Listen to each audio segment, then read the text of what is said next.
at those executions. Like, some of the A-site takes we've had, like, yeah, they don't have the same initiation they had anymore with Artist not being on the jet, but it was what they were able to do with even just, like, the small amount of KO utility that we would see, like throwing in the fragment to just take that extra bit of space, combining it with the utility in from Xiao was just beautiful. And it was stolen by pretty much everyone. So if they have any new ideas, I think KRU are screwed.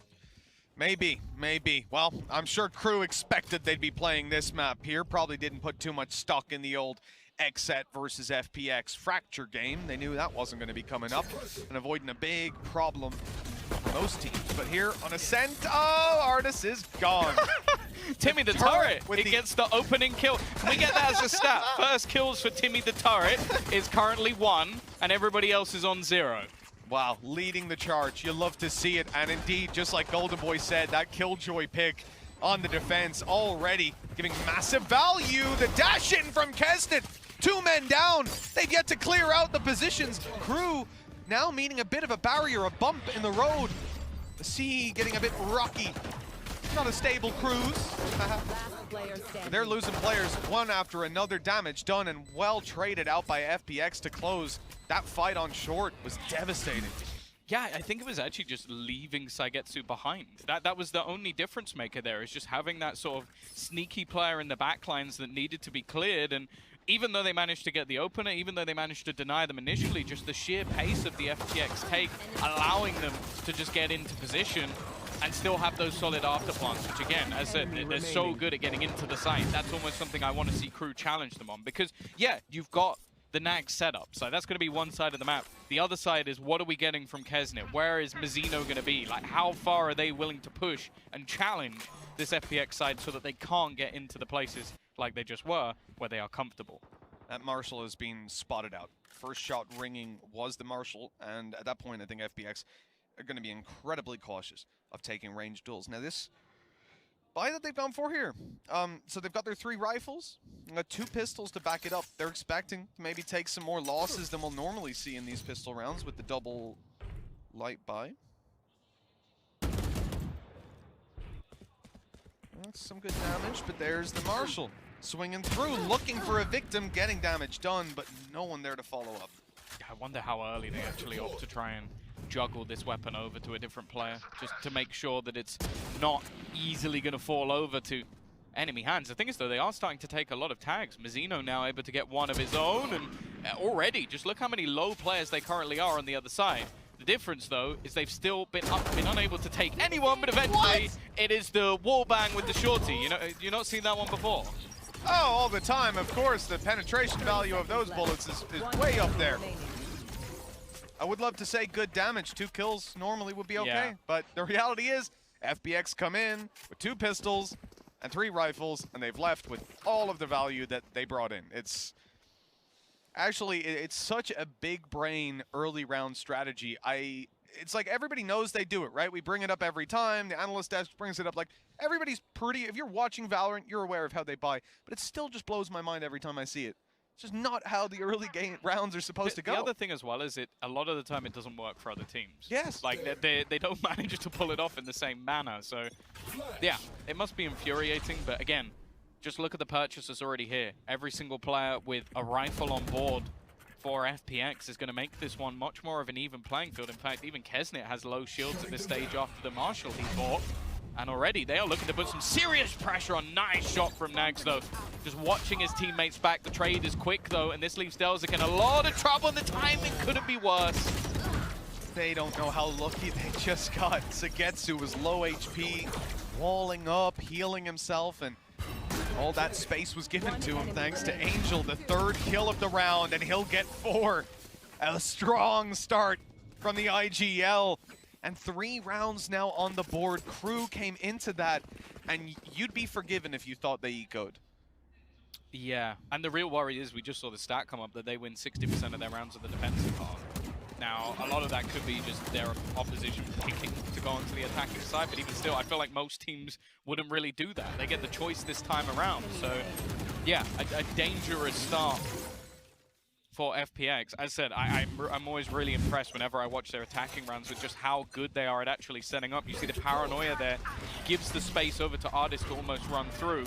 And well, they're already just running and gunning. Look at the sheer pace of which they're looking to swarm into this A side. They realize that their opponents just can't deal with them. Marshall's shot didn't connect. These players, it needs to be to the head. They're all shielded up. They spotted 3 right at the start. I was surprised they even continued the commitment, but wanted to catch 1 or 2 off guard at an angle that wasn't favorable. They didn't, so now the rotations come into play. Angel's going to be lurking up through mid, the rest of the team focusing on the B side, and they've been spotted. Now's the time to make a move, but Kesnet's come in. That Marshall, again, it found so much damage in previous rounds. It allowed for a shorty wall bang. Oh, it's nasty. We don't see the wall too often anymore just because it's something so predictable, but he does it after his teammates have already entered into the site, the focus normally dipping. Artists, again, like they are doing a lot of damage when it comes to these weaker weapons. They're bringing players low, but again, you have the heals available, not something too normal on this map in general, but that's a big trade. That's actually going to be a rifle likely into the hands of Delsig, but Angel. Oh, this could be so perfect. It's so late. Oh, they've hurt him! But the shot is missed. Angel still ends up coming ahead in that fight. Just ridiculous. A 4K in the previous round, and this one, sure, they didn't have a lot to work with. But KRU, they looked like they were right back into the round, like they do so much more damage, but this man has been on fire in these last 2 rounds. Marshall with a second headshot in the round. I think the first might have been through the smoke for Kesnet. Blind firing in. But despite that damage, you're 4-0 in the lead as FPX. You've got look at their credits. Doesn't matter. That's the thing. They win what is an unconventional bonus round. It feels so weird even calling it a bonus round anymore because it's basically a buy. But the amount of credits that they have in reserve is enough to buy. So if they then win that, they have insane amounts of credits. So especially with Angel at what, 7-1, just absolutely decimating in a lot of early battles. This is a big, big problem for KRU, and I'm almost surprised we haven't seen like attack pause out because they can't afford for this to go any further. If they lose this round, they're looking at likely a 6-0 deficit. You're basically done. So we've seen this a couple of times from FPX. That one-way smoke comes down on A main, and they go past it with the Shrouded Step.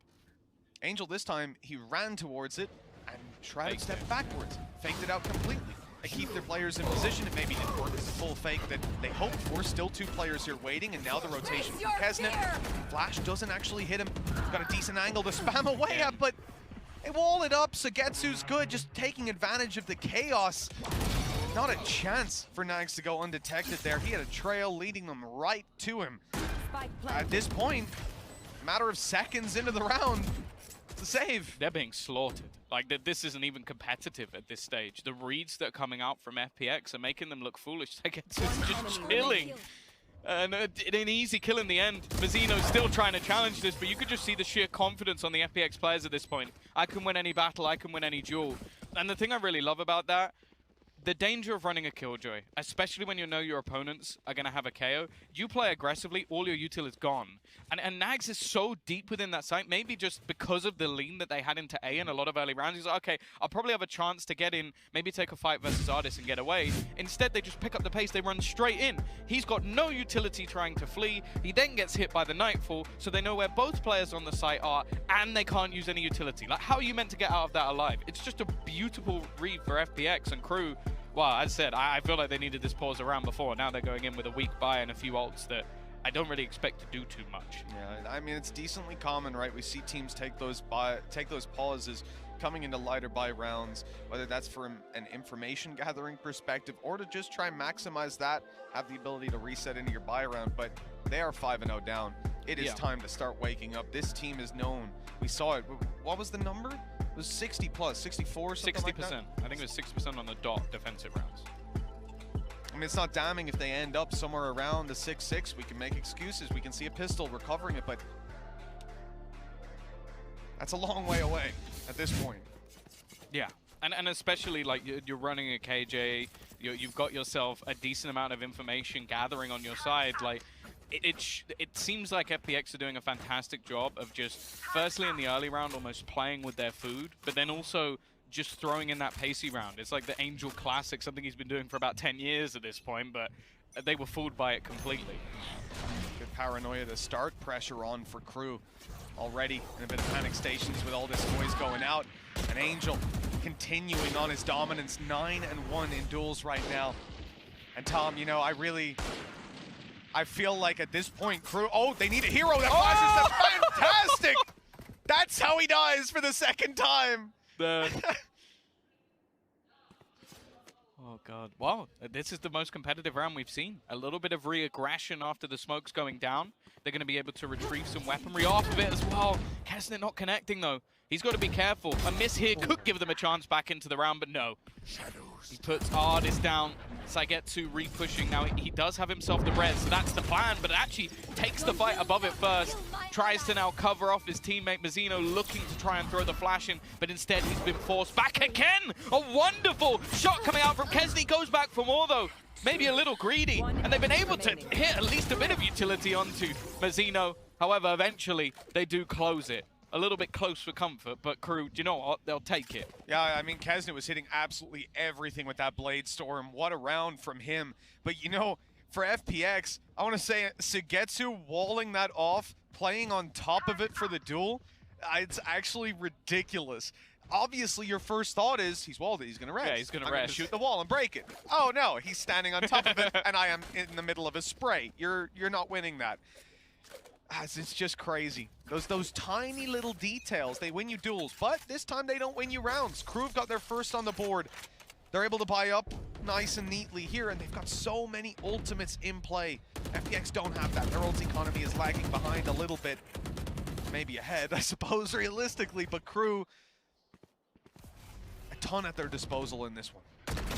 Ooh, wow, Kesnet actually playing ahead of the smoke. It's not really going to help too much on the FPX side.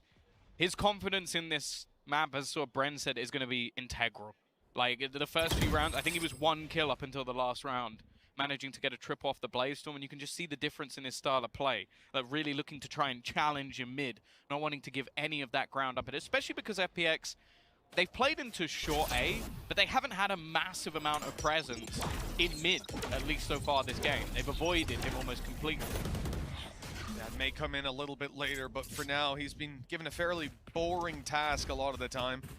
We start out 40 seconds. Operator recovered. Angel gonna make use of his low HP and try to duel around this smoke. Good luck to him. Peek out is caught instantly by Mazzino. A flash. 30 seconds left. They peek on the back of it. They waited for it. Played anti-flash. Still no kill to be found, and there's a little bit of an off angle in play. It's a tough duel to win with Kesnet taking heads. 4 kills for this man. He's already more than halfway to the Blade Storm being back online. As said, over the last in the last 2 rounds, I think he's had 7 of his 8 kills. So it's just the difference maker of what this man can do when he performs. And on this map, it's more integral than anything, because so far they've managed to avoid him. They've managed to completely nullify Nags' setup. They've been able to bypass a lot of the utility that's thrown, and even if there is a kill coming through, they would be so quick to trade it. Now, though, you're up against the superstar. You're up against the one man I truly believe in that can take over this game. And he's even got his operator in hand, which is something we are yet to see so far. An integral difference maker. As I said, they love to try and run quickly in towards short A, in towards tree. Well, if you have him roaming around mid, that's a lot more difficult. Very true. And I think we have to think about FPX in the context of the previous games they've played here, how strong Ardis has been.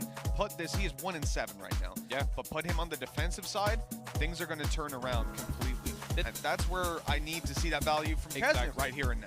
But the thing is as well, Ardis, if you watch a lot of the fights he's attempting to take in this map, they're fights that you would take with like a Raze or with a Jet. Like basically, he's jumping into angles because a lot of his utility is going to play little to no value. Either that or they just have to throw him on a lurk, which again is just reliant on him winning a 1v1 duel. So the fact that most of the time Ardis is getting traded out, there's still a lot of value there. But yeah, I agree. When it goes on to the defensive side, expect him to be smacking you into the ground. Like, that's why he's playing this chamber. That is the only reason that pick away from the Jet has happened, is so that he can have success on the defensive side. Ardis has his tour de force, but it doesn't look like he's going to be popping it right away. I was seeing the Jet chamber battle on mid going down, but no, this is a full commit to the A site. They'll send absolutely everything in. Angel already rounding the corner, but then they pump the brakes. They all got hit by the knife. I think every single one of them got hit by the knife, so they have no choice but to fall away. And now the null command coming out as well. That utility from Mazzino has completely stopped the push. And that's the thing. this is something that FPX have fallen back to, these really fast A takes, because they were having so much success on the entry. It seems like this time KRU are very ready for it. Absolutely. The information they gained now, though, becomes stale. These players could be literally anywhere. At some point, you're going to want to re-aggress for the info, but they'd actually just put, I think, Klaus threw in a Prowler, saw nothing in B main, nothing outside of B main. They have their turret to watch it. They have made control with the trap. But even despite that, they are playing pretty heavy towards the B side, considering the utility in play. And I think after that early contact, you'll very frequently see Nagza be the only player that's on the B side. Maybe I'll have some help around mid, but they're doubled up, and that might catch them off guard. There's the Fade giving away her position and grabbing so much utility, or so much information for her troubles. Oh, they're expecting the wall boost this time. The peek out, though, is Xiao to trade it, and the spam is not going to really connect onto anything. 2 players still at the back of this site, though, with the TP. That allows Delzik to at least help out his team a little bit, but he goes down. I think he had a Paranoia in hand. Now just trying to clear out Klaus, and he's gone as well. They had a stack up of players, and they get nothing for it. FPX, they basically walked into a trap, and they come out with 3 players. They had no right. They had no right. I mean, that was so well played by KRU. They did everything right. The ultimate to get them the utility, the rotation into back sight. Delzik even grabs a kill from there. I mean, we need to see this back. Some of these fights, I mean, sure, Xiao's initial, waiting for Kesnet, I mean, the target selection, the timing on when they're pushing, they almost like divvy up the site into like, okay, right now we're not pushing the site. We need to secure spawn first. There's the spawn peak. We've killed him. Okay, now let's look at the site. And this is one all angle with at a 15 time. seconds left. Yes, that's when players should be like, go and plant! But no, they're like, hey guys, it's okay. Let's first take this, then this, then this, and then we'll plant if we need to. Madness. 6-2. Still, though, the economy that's built up for KRU is going to give them enough. But again, we've already seen this over previous rounds, just what they're able to do with this Nightfall. The delay, though, that's been caused off the fragment might be enough to make things interesting. Kesnet has been made to look like a fool, but the trade back from Mazzino gives them the advantage once again, but not for long. And now Klaus, this time he has to get something here. Solid open. Holding under control here. They could be anywhere, and they're showing him that. His teammates coming to spawn. That smoke will be up for a little bit longer. They use it now to cross. Spot a player and mark it! Oh! I mean, that must have been cold on the walk down. Klaus was confused. He was caught off guard. He got one. He actually got Nags whilst just spamming through the wall. And now it comes back into the 1 versus 1. The Haunt is going to buy the time for Xiao for the swing. He was waiting for it. Delzik is going to clutch things out. Give them their 3rd round. Again, they've been so dicey back and forth, and neither team really able to be dominant over these last couple. The thing is, though, KRU, they needed that more so. Their economy would have been in the bin without it. Again, a lifeline extended their way. Winning those 3 rounds out of the last 4, it's given them that little boost. Fantastic spray up by Delzik, almost caught off. Same thing as earlier. You have to expect that Sagetsu's on top of the wall. He always is. I just can't believe, like, he was basically just full spraying at a wall. Just still manages to get the kill. He's been having a fantastic game. Again, I feel like whoever gets to play Sage for FPX just ends up at the top of the board, which is peculiar. The Battle Sage. But yeah, it's a very valuable agent to have someone who takes duels on. Look at Angel go. Opening up this round, it's Kesnet gone, and you know, we avoided that mid control for so long, gave Kesnet some space, he felt comfortable, and now he's being challenged. The problem as well is there was some weaker weapons here. Like, you're looking at Ardis basically just playing his headhunter. Zipan only has a Sheriff, but the fact is them getting that opener means that there could be gun retrieval. However, Angel goes down to Nags. I like the fact that you see the initial push-up from Delzik as well. He goes, okay, we need a way back into this round. Let's both just try and find a fight. The second they find that fight, both of them fall back into passive positions. They're not willing to overcommit and try and win the round for their team. They just want to try and equalize things. Happy to pop the reset. Now, FPX have done that too. They've sent Ardis over to short to retrieve Angel's weapon. And with the rifle in hand, his lurk is on. He's moving through mid. They've spotted players in B main. This is the one gap. Tom, it's wide open. With Kesnet gone in this early round, that pick that Angel found might just have opened the door for Ardis to walk through. He's sneaking into spawn as we speak. It seems one kill is guaranteed, and that it is.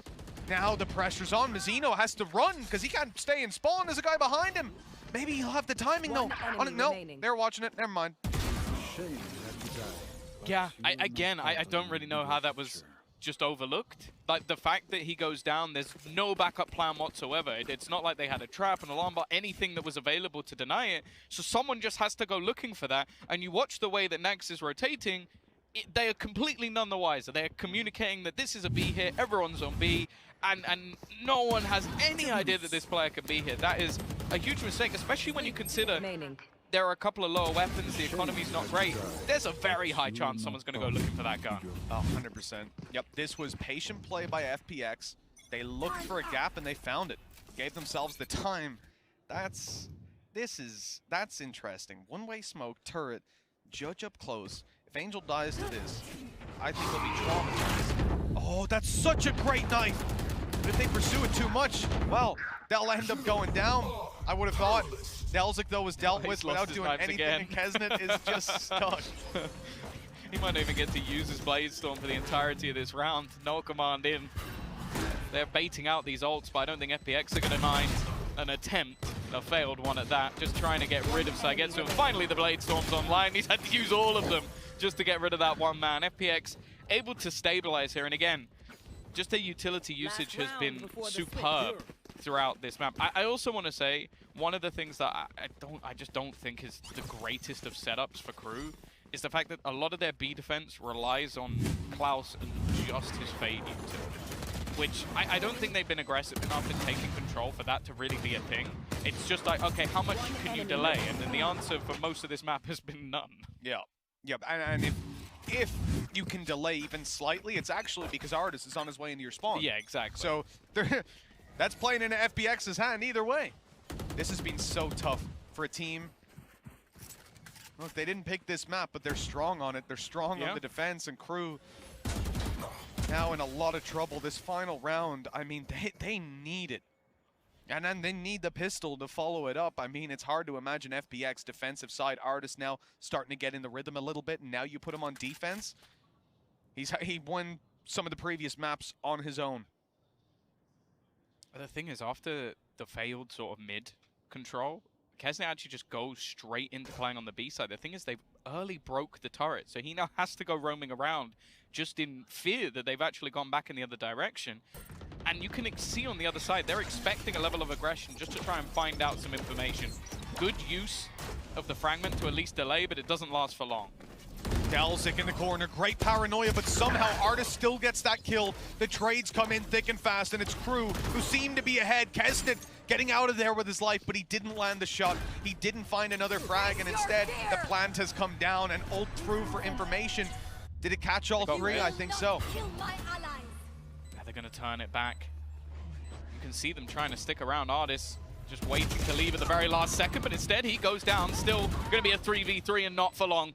Saigetsu already dropping one. Still a rotation attempting to be coming through from Kesnet, and they've still got the information that Klaus has just sat up here. The time ticking. They need to get a move on, and they need to get a move on now, and it's left all on to Klaus. He will get nothing more. It is a dominant attacking half for FPX, and honestly, if you're a KRU fan, all you can really believe in at this stage is curses.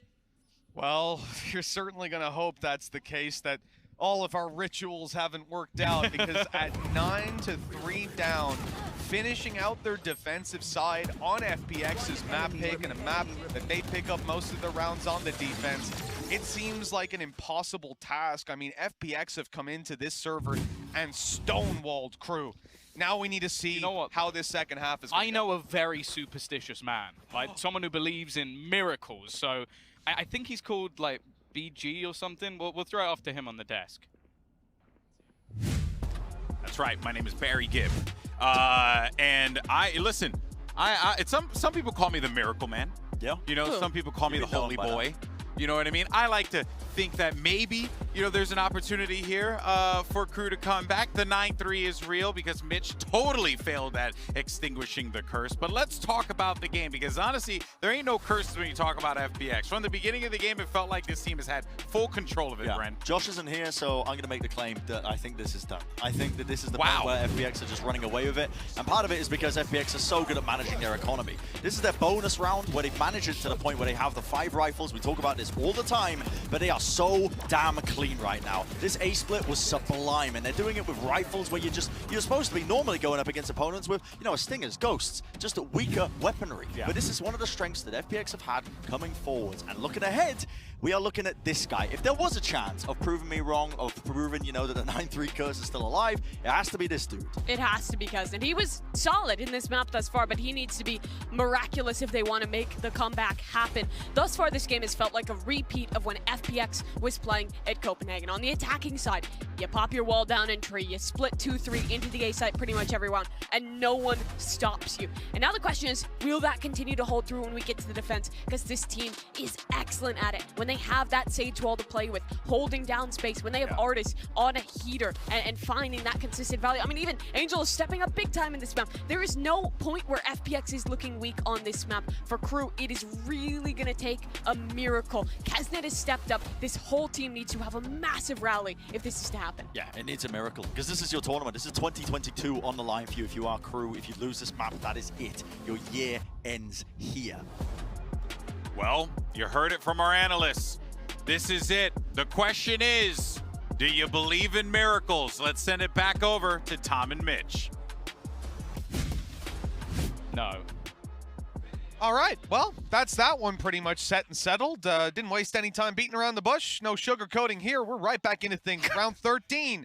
FPX win this pistol, it's over. I'm pretty confident in saying that, but I've seen crazier comebacks, and from a team like KRU... according to Brent, we need to ask Josh, so we'll have to get him in the building to see if he can tell us if this one is over.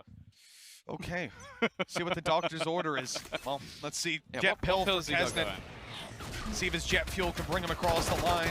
Here we go, 1:35 on the clock, and immediately KRU are blitzing into B. They're making a lot of noise, dragging this push out of Angel, but Angel could be in danger. What? Nags had gone back, he's left it. Ends up with a trade? I mean, that's better than it should have been. Zipan's actually the one to get the kill from behind him, and he's stuck around. He's in fact going for a little bit more, maybe a bit too greedy in this position, but never mind. They are just disrespecting their opponents at this point. They are pushing into mid, and still it comes down to this 1v1 scenario. Sagetsu, his read, it's so perfect, but he doesn't get the timing quite right. He's gonna have to go back around, break the glass, try and wrap back through, running around the edge, and he gets the headshot almost too easily. The fragment not damaging him at all. Feels like another nail in the coffin, maybe the final one with 10-3 on the board, double digits hit, and frankly, KRU haven't made it off the starting point at this stage of the game. I don't know, do you even entertain a force buy round 2? Probably not. Play for 11-3 and a flawless comeback into it, but... It's also, you're not running a chamber, so it's even just like, what can you bring into this one other than just some pistols, like risk a few SMGs, like it just really isn't worth anything of the sort. Now you'll be happy, it's not quite an Odin, but it's halfway there. You know what? You know what? I appreciate it, Shao. I really do. The Ares, though... This almost goes down. The Ares didn't get contact. It's on its way around to mid. Mazzino taking Angel. That's a solid start for a round that, again, they did not force buy. This is not a heavy investment. It's not do or die. It's a round that they should probably lose, and instead, they've done a ton of damage already, and we're still in the 4v4. Plus, look at where they're going. They're on B. They're in spawn. Artist is about to be stabbed in the back. That's devastating! This Sheriff actually with low HP on these players has a good shot on range, but the Ares supremacy in full effect! And look at him go! Come on. Oh, I guess Xiao's just decided to make your day. There you go. But Sagetsu's gone down. Again, this round is still very much competitive. The only problem is the awkward position of the spike. The swing comes back out. Xiao has, he's unfortunately made the Ares work. And not in the position you'd expect. 3 kills and it saved the day. What a strong hold coming out of Xiao. Not a single wall bang in sight. Gorgeous spray control, Xiao. This guy's been putting in the time. I respect that. I appreciate it. Oh, no. Oh, come on. Oh, beautiful. This is 11-3, though, and for KRU, they're not going to be feeling too happy about that previous round. They had an opportunity, they had a foothold, and it slipped away. But the reality is this right here is what they were playing for. 10 rounds in a row to win. They can make one mistake along the way and hit an OT. But short of that, any other scenario, they are going home.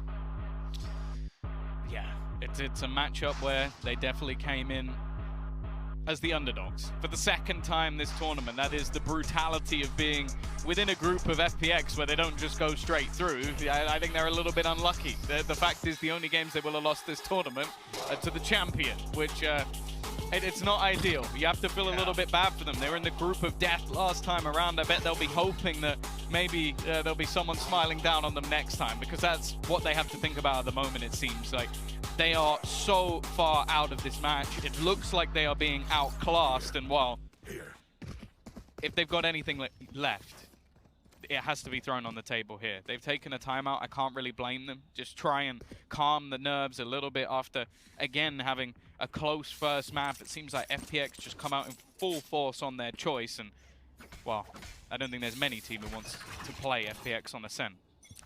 I mean, they almost got there last time. KRU could have pushed us across the line to this map, but Tom, if this is anything to go by, it wouldn't have changed the result.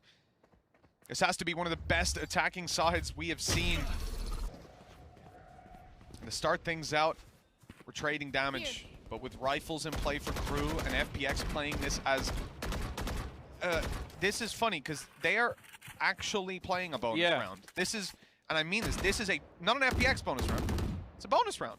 Yeah, they didn't even really buy massively into the rifles in the last either, so I think it was a Guardian that was lost and a few other pieces. Delzic's got to be careful here. He can't afford to lose that fight. The Ares still going strong. They actually walled themselves in as bait and then managed to actually take the fight and escape. Even still, though, quite a bit of space found. That gets through the timing completely wrong. Tries to dissipate away and gets caught instead. There's a lot of players here, though, Mitch. 3 players already rotating in towards the B side, and that's where the spike's currently going. Oh, Mazina's been baited in. The swing out by Artis right afterwards. Just that LMG sounding off. It scared them. The spike's outside of B. But they have players coming into A. The site now secured, the rotation guaranteed, but the difference is FPX came into this with scraps, with breadcrumbs. Now they're going to retrieve those rifles, be able to fight back into this round with some actual firepower. Yeah, they've had to go the long way around. Angel all the way through the spawn just to collect the gun, and actually, Kesney, he was low on HP, desperately low, but wanted to try and find something extra, give his team an advantage going into the fight. Okay, all the players are at least tagged on the FPX side, but they now have a man advantage. It's not like this, surely. The one time we see FPX take that low by 30 HP. I mean, it has to be Klaus to go huge. He's caught one. At least the trade doesn't come in. He's still stuck out in the open, though, and his teammate's so low. Angel won't get anything done. 3 kills for Klaus. He will save the day this time around, but Tom, that's what they can do with pistols. With one LMG, I mean... That's not a good sign for what's to come. Yeah, well, it was an Ares, a Bulldog, and then the rest was next to nothing. Headhunter. Now they upgrade that Ares into a slightly bigger Ares. And on the other side of things, they've got rifles across the board. The thing is, though, I want to see how these ults are going to be utilized. Can they get anything done with the null command? Can they take away some of that utility early? The fact is, though, just look at how much map control's being challenged for. Artis again just disrespecting this Latin American team. Kesnet has gone early. Angel's going to add to the turmoil as Mazzino, the second-hand man, is gone as well. Yeah, this is KRU spread now, taking a lot of control, trying to win their duels on angles. It was mid they wanted to fight on, and they didn't get the opportunity. Having lost short, now these players are completely trapped. They're completely surrounded. The Odin's on to Klaus. And with Nagzit stuck in the corner, they know exactly where he is. Delzic's the last man alive. The credits are running dry on KRU. And if they lose this round, well, I think they've already lost it. They're going to need 8 in a row to hit overtime. They're going to need overtime, and then they're going to need binds. That's a lot of win conditions. And for FPX, all they need is 1. I've seen it once this tournament. but it wasn't quite the same scenario. It was the favorite down, and well, they managed to turn it all the way back and win in the series. That was DRX in one of our early opening games. The fact is, well, it's another South American roster, but the fact is they're so far behind. 8 in a row needed, a Blade Storm at least, a few ults to play behind it, but there's the same on the other side. And while so far FPX have looked indestructible on this map. Those 2 Spectres, man, I mean, we need Kesnet to find some opening duels, get that damage in. Zipan already, same thing KRU were doing to them. Destroy the utility, pop down the nade, wall up now, both can focus on taking that duel together. The Blade Storm leading the charge. Kesnet has been so good with this ultimate in play, but he leaves, he falls back, gets them to play in a little bit of utility, and then they'll blitz B, but the rotation hasn't come through either. They know that now. The ultimate's given them all the information they could possibly need. Over on the FPX side, they tuck in, they wait, and now the Odin comes through, bringing it to bear on his opponents. Artis will drop Mazzino, Artis will drop another! This is unbelievable stuff from Artis and Ace to close out the map! They were already down and out, but he has just destroyed them, sending KRU back to Latin America. Oh, the mate didn't even look like he broke a sweat at the end. Look at him, just walking around with his